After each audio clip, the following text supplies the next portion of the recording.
ਬਾਬਾ ਜੀ ਫਰੀਦ ਸ਼ਕਰਗੰਜ ਆਪ ਸਰਕਾਰ ਦੇ ਸੀ ਦੋ ਸ਼ਲੋਕ ਅੱਲਾ ਵਾਲਿਆਂ ਦੀ ਜਿਹੜੀ ਪਹਿਚਾਣ ਹੈ, ਜਿਹੜੇ ਗੋਡਲੀ ਮੈਨ ਨੇ, ਜਿਹੜੇ ਰੱਬ ਨੂੰ ਅੰਡਰਸਟੈਂਡ ਕਰਦੇ ਨੇ, ਜਿਹੜੇ ਮਾਰਫਤ ਦਾ ਇਲਮ ਰੱਖਦੇ ਨੇ, ਜਿਹੜੇ ਇਰਫਾਨ ਉਸਦੇ ਇਰਫਾਨ ਤੋਂ ਆਗਾਹ ਨੇ, ਬਾਬਾ ਜੀ ਉਹਨਾਂ ਦੇ ਬਾਰੇ 'ਚ ਦੱਸਦੇ ਨੇ ਕਿ ਇਹ ਉਹਨਾਂ ਨੂੰ ਬਾਬਾ ਜੀ ਨੇ ਹੰਸ ਕਿਹਾ ਹੈ।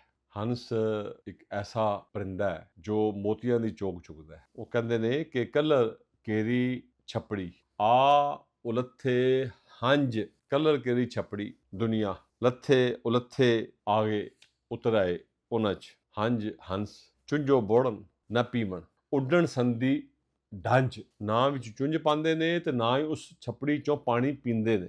ਉੱਡਣ ਦੀ ਖਾਹਿਸ਼ ਲਈ ਬੈਠੇ ਨੇ। ਜਿਹੜੇ ਪਾਸੋਂ ਆਏ ਸੀ, ਜਿਨ੍ਹਾਂ ਪਰਾਂ ਦੇ ਨਾਲ ਉਡਾਰੀ ਮਾਰ ਕੇ ਆ ਕੇ ਉਸ ਛਪੜੀ ਦੇ ਕਰੀਬ ਬੈਠੇ ਸੀ, ਦੁਨੀਆ ਵਿੱਚ ਆਏ ਸੀ, ਲੇਕਿਨ ਉਹਦੇ ਨਾਲ ਆਪਣਾ ਜਿਹੜੀ ਅਟੈਚਮੈਂਟ ਹੈ ਦੁਨੀਆ ਦਾ, ਜਿਹੜਾ ਕਲਰ ਕੇਰੀ ਮੀਨ ਜਿਹੜਾ ਉਹਦਾ ਤਜ਼ਾਬੀ ਪਾਣੀ ਹੈ ਦੁਨੀਆ ਦਾ, ਜਿਹੜਾ ਇਨਸਾਨ ਦਾ ਵਜੂਦ ਸਾੜ ਸਕਦਾ ਹੈ, ਫਕੀਰ ਉਹਦੇ 'ਚ ਚੁੰਝ ਨਹੀਂ ਪਾਉਂਦਾ ਆਪਣੀ। ਹਾਂ, ਹਰ ਵੇਲੇ ਉੱਡਣ ਦੀ ਖਾਹਿਸ਼ ਰੱਖਦਾ ਹੈ ਕਿ ਕਿਹੜਾ ਵੇਲਾ ਹੋਵੇ ਮੈਂ ਉੱਡ ਜਾਵਾਂ ਇੱਥੋਂ, ਇਸ ਛਪੜੀ ਤੋਂ। ਛਪੜੀ ਜਿਹੜੀ ਹੈ ਅਟੈਚ ਕਰਦੀ ਬੰਦੇ ਨੂੰ ਆਪਣੇ ਵਾਲੇ ਪਾਸੇ, ਜਿਹੜਾ ਨਾ ਇਹ ਬੰਦੇ ਨੂੰ ਖਿੱਚਦੀ ਹੈ। ਇਹਦੀ ਕੋਸ਼ਿਸ਼ ਹੈ ਕਿ ਬੰਦਾ ਜਿਹੜਾ ਆ ਕੇ ਨਾ ਮੇਰੇ 'ਚ ਮਿਕਸ ਹੋ ਜਾਏ, ਮੇਰੇ ਨਾਲ ਰਲ ਜਾਏ, ਪੈਰ ਵਿੱਚ ਪਾਏ, ਮੂੰਹ ਵਿੱਚ ਪਾਏ, ਮੇਰੇ 'ਚ ਹੀ ਗੋਤੇ ਖਾਏ ਬਸ। ਫਕੀਰ ਜਿਹੜਾ ਨਾ ਉਹਦਾ ਤਲਕ ਨਹੀਂ ਹੁੰਦਾ, ਉਹ ਵੱਖ ਹੋ ਕੇ ਅਲੱਗ ਕਰਾਰੇ ਤਰਾਰੇ ਬੈਠਾ ਹੈ, ਇੰਡਲਜ ਨਹੀਂ ਕਰਦਾ ਆਪਣੇ ਆਪ ਨੂੰ ਦੁਨਿਆਵੀ ਮਾਮਲਾਤ ਦੇ ਵਿੱਚ। ਇੱਥੇ ਫਿਰ ਹੁਣ ਦੁਨੀਆਦਾਰਾਂ ਦਾ ਤੇ ਅੱਲਾਹ ਵਾਲਿਆਂ ਦਾ ਕੰਪੈਰੀਜ਼ਨ ਪੇਸ਼ ਕੀਤਾ ਇੱਥੇ ਬਾਬਾ ਜੀ ਨੇ। ਆਪ ਫਰਮਾਉਂਦੇ ਨੇ ਕਿ ਹੰਸ ਹੰਸ ਉੱਡਰ ਕੋਦਰੇ ਪਿਆ ਲੋਕ ਵਿਡਾਰਨ ਜਾ।